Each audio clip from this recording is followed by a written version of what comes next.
وجہ یہ ہے کہ ہم رشتوں کو توڑ رہے ہیں. کسی کی دوستی لگ جاتی ہے, تاریخ شادی کی طے ہو جاتی ہے, ہم جا کے ٹانگ اڑاتے ہیں اور الزامات ڈال کے ہم رشتوں کو توڑتے تھے. کتنے بیٹیاں اسی ہیں جنہوں نے اپنے پاک دامن کو, بے داغ دامن کو داغدار کر دیا ہے. وجہ ایک ہی ہے, پڑوسیوں نے, رشتہ داروں نے رشتہ توڑا. ایک مرتبہ توڑا, دوسری مرتبہ توڑا, تیسری مرتبہ توڑا. بلوغ کے بعد میں رشتے توڑتے توڑتے کسی کے یہاں 5 سال گزر چکے ہیں, شادی نہیں ہوئی. کسی کے یہاں 10 سال گزر چکے ہیں, شادی نہیں ہوئی. محمد ذو الكونين والثقلين والفريقين من عجب مولاي صل وسلم دائما ابدا. ایک اور وجہ بتاؤں, سنیں گے آپ دل کے کانوں سے, بتائیے. ایک اور وجہ, شاید کہ میری فریاد آپ کو سمجھ میں آ جائے, شاید کہ میرا درد تمہیں سمجھ میں آ جائے. کون کہے اس قوم کو, کون سمجھائے اس امت کو, کس دور سے ہم گزر رہے ہیں. سب سے بڑی وجہ, سب سے بڑی وجہ, وجوہات کے اندر ہر وجہ بڑی ہی نظر آتی ہے. مجھے ان وجوہات کے اندر ایک وجہ یہ بھی ہے جو مجھے نظر آتی ہے اور اعلیٰ درجے کی نظر آتی ہے. وہ وجہ یہ ہے کہ ہم رشتوں کو توڑ رہے ہیں. کسی کی دوستی لگ جاتی ہے, تاریخ شادی کی طے ہو جاتی ہے, ہم جا کے ٹانگ اڑاتے ہیں اور الزامات ڈال کے ہم رشتوں کو توڑتے تھے. کتنے بیٹیاں اسی ہیں جنہوں نے اپنے پاک دامن کو, بے داغ دامن کو داغدار کر دیا ہے. وجہ ایک ہی ہے, پڑوسیوں نے, رشتہ داروں نے رشتہ توڑا. ایک مرتبہ توڑا, دوسری مرتبہ توڑا, تیسری مرتبہ توڑا. بلوغ کے بعد میں رشتے توڑتے توڑتے کسی کے یہاں 5 سال گزر چکے ہیں, شادی نہیں ہوئی. کسی کے یہاں 10 سال گزر چکے ہیں, شادی نہیں ہوئی. وجہ کیا ہے؟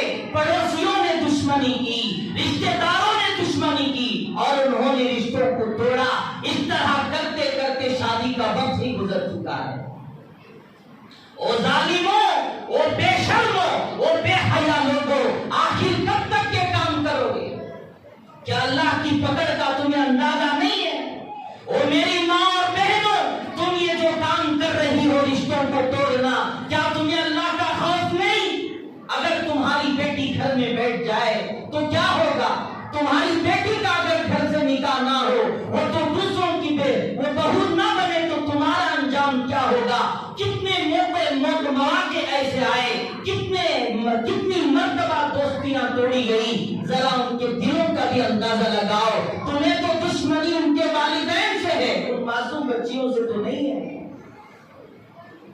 ماں کہتی ہے بیٹی تیاری کر لو, تمہیں دیکھنے کے لیے کوئی آ رہے ہیں. کتنی مرتبہ ماں نے کہا بیٹی اپنے ہاتھوں میں مہندی سجا لو, بیٹی اپنے آپ پر اچھا لباس زیب تن کر لو, تم خوشبو لگا لو, تم اچھے اخلاق سے پیش آؤ. فلاں ایک غریب باپ جاتا ہے بیٹی سے ٹملاتا ہے, جاتا ہے وہ میوے لے کے آتا ہے, فلاں لے کے آتا ہے, میزبانی کرتا ہے. اس کی طاقت تو 500 روپے کمانے کی, اس کی طاقت تو 1000 روپے کمانے کی. وہ ایک مرتبہ دوستی کے موقع پر کوئی آئے, میزبانی کے لیے 15,000 ہو گئے, میزبانی کے لیے کسی کے یہاں 10,000 15,000 ہو گئے, کسی کے یہاں 20,000 ہو گئے. وہ جو آئے تھے وہ آ کر ان کی بیٹی کو دیکھ کر کہنے لگے بہت اچھی بات ہے, تمہاری بیٹی بہت اچھی ہے, بڑی خوبصورت ہے, بڑے اچھے اخلاق نظر آ رہے ہیں, تم بھی ہم پر آپ لوگ بھی ہمیں پسند آ گئے ہیں, چلو تاریخ طے کرتے ہیں, نکاح کر لیں. نکاح کی تاریخ بھی طے ہوتی ہے، تیاریاں بھی ہو جاتی ہیں، پڑوس کا دشمن وہاں پر پہنچتا ہے اور جا کر یہ کہتا ہے کہ لڑکی کا کیریکٹر صحیح نہیں ہے، لڑکی کے اخلاق صحیح نہیں ہے، لڑکی پر تہمتیں لگا کر، لڑکی کو فلاں فلاں برا بھلا کہہ کر اس معصوم بچی کے نکاح کو روک دیتے ہو۔ اللہ کے لیے توبہ کرو، میری ماں میری بہنوں، اللہ کے لیے اس کام سے توبہ کر لو، ورنہ تو یاد رکھو کسی کی آہیں نکلتی ہیں تو نسلیں تباہ ہو جاتی ہیں، نسلیں تباہ ہو جاتی ہیں۔ آہ نکلتی ہے تو کیا ہوتا ہے، آہ نکلتی ہے تو کیا ہوتا ہے، عرش ہل جاتا ہے، بے چین خدا ہوتا ہے۔ کسی کی آہیں لوگے، اگر آہیں لگ جائیں گی تمہاری اولاد نہیں تمہاری نسلیں تباہ ہو سکتی ہیں، کسی کی آہیں مت لو۔ رشتے توڑنے سے باز آؤ، یہ مسلمانوں کا کام نہیں، میری ماں یہ تیرا کام نہیں ہے، میری بہن یہ تیرا کام نہیں ہے۔ عیبوں پر پردے ڈالتے ہیں میری اماں، میری بہن عیبوں پر پردے ڈالا کرتے ہیں، میرے بھائی لوگوں کی کمیوں پر پردے ڈالا کرتے ہیں، بچیوں کے نکاحوں کے انتظام کیا کرتے ہیں۔ جو تم کر رہے ہو کوئی صحیح کام نہیں ہے، اگر توبہ نہیں کرو گے، اس کام سے باز نہیں آ جاؤ گے، ایک وقت آئے گا، قریب ہے وہ وقت، اللہ کی پکڑ تم پر آئے گی، تمہارے گھروں میں بھی نکاح نہیں ہوں گے۔ لڑکیوں کی دور کی بات، لڑکیاں ہیں، لڑکوں کا بھی معاملہ یہ ہے، لڑکوں کے بھی رشتے توڑے جا رہے ہیں، لڑکیوں کے بھی رشتے توڑے جا رہے ہیں۔ اگر وہ لڑکا زنا کے اڈے پر پہنچ جائے، وہ لڑکی اپنے پاک دامن کو داغدار کر دے، وہ عبداللہ ذرا بتا تو صحیح اس کا ذمہ دار کون ہوگا؟ وجوہات کے اندر سب سے بڑے وجوہات میں سے یہ بھی ایک وجہ ہے کہ رشتے دار، پڑوسی لوگ، دشمنی کرنے والے رشتے توڑ کر یہ کام کر رہے ہیں کہ 10-15 سال گزر گئے ابھی تک نکاح نہیں ہوا۔